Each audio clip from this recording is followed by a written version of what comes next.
Pero yo debo confesar que interés específico en la carrera judicial yo nunca tuve.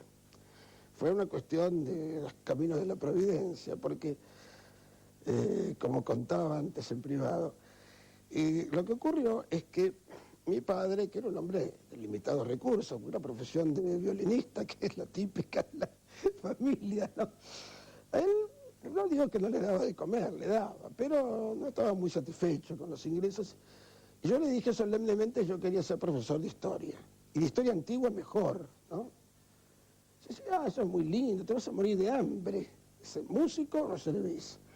Estudié abogacía, ves que hay unos parientes que tienen este estudio. Por ahí, por ahí también estudias historia, pero abogacía. Yo no estaba convencido, pero por circunstancias de familia y qué sé yo. Al final consiguieron hacerme entrar en tribunales, en el año 55, yo soy muy antiguo en tribunales. Yo dije, bueno, estoy aquí, le hago caso al papá y después ya veré cómo me arreglo para empezar a estudiar lo que realmente quiero. Pero al año y pico, papá falleció, murió muy joven, fue en realidad el que murió más joven de los 8 hermanos que eran. Y entonces yo me vi frente a dura necesidad económica. Y tuve oportunidad de ascender y me dijeron, mire, es un ascenso excepcional para un chico tan joven, pero si estudiara Derecho se lo podría merecer. Entonces, pues estudié Derecho, por obligación. Y una vez que uno entra en eso, y nunca dejé de ser pobre, o sea, de tener necesidad de vivir del trabajo, nunca me quedé muy capacitado para el ejercicio de la abogacía. Tal vez el día de hoy, ¿no?, aunque haya sido consultor algunas veces, sí podría, pero en aquel tiempo yo me daba cuenta que si me largaba como abogado, mucho le iba a servir. En la justicia consideraban que servía. Entonces, bueno, ya quedé en ese sendero, ¿no? Yo nunca supe si es mejor ser un verdadero abogado vocacional o es tener la profesión como un deber impuesto por circunstancias providenciales, no. Pero hay que entender que yo tengo otros intereses, ¿no? Y realmente la filosofía, la teología y sobre todo la historia judía. Siendo digamos, a su rol específico, ¿cuánto hay de la tradición judía en su tarea cotidiana, en sus fallos, en las razones de algunos de sus fallos? Esta es una cosa muy importante realmente, porque en general los judíos hay que ver que somos una minoría marginal respecto de la cultura general. Se puede comparar Talmud con derecho romano, comparar sobre todo, ¿no?, Torá, Tanaj, con las bases éticas del derecho romano, muestran mundos distintos, incluso porque las concepciones básicas y el vocabulario básico difieren, ¿no? Entonces, ¿qué hago yo? Trato, sí, ¿qué hago? ¿Qué se me ha ocurrido hacer con el transcurso del tiempo? Es encontrar justamente fundamentos en la tradición judía desde los cuales yo pueda examinar problemáticas jurídicas de la tradición romano-cristiano-europea.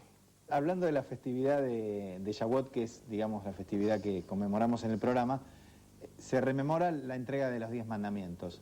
¿Cuánto de esos 10 mandamientos se cumplen hoy? ¿Cuál es el valor que usted le da como juez a esos 10 mandamientos de Sinaí? Son absolutos, porque lo único que son absolutos constituyen el horizonte básico de la justicia, ¿no? Pero hay que ver que lo que se entrega en el Sinaí es la Torá toda entera, ¿no? La Torá comprende no solo los mandamientos, que son una especie de resumen de lo más básico de lo básico, sino entrega directamente toda la profecía, bien en el sentido más ortodoxo, todo hasta la interpretación talmúdica, está entregada de un modo o de otro en el Sinaí. Entonces, justamente, la Torá contiene los profetas de verdad y justicia, así se lo llama en nuestra liturgia sinagogal. Y la enseñanza profética a mí cada vez me golpea más, ¿no?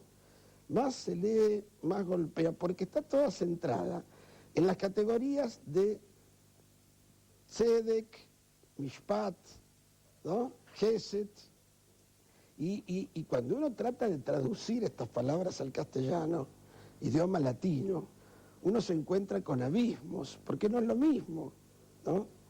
La palabra ius, y de ahí justicia, ¿no?, tiene un significado que no tiene que ver con mishpat, por ejemplo, ¿no? Es otro tipo de cuestiones, de mala concepción latina, dar a cada uno lo suyo del intercambio, ¿no? Pero mishpat es más bien, si uno va a ver, al menos lo entiendo yo así, tiene mucho más que ver.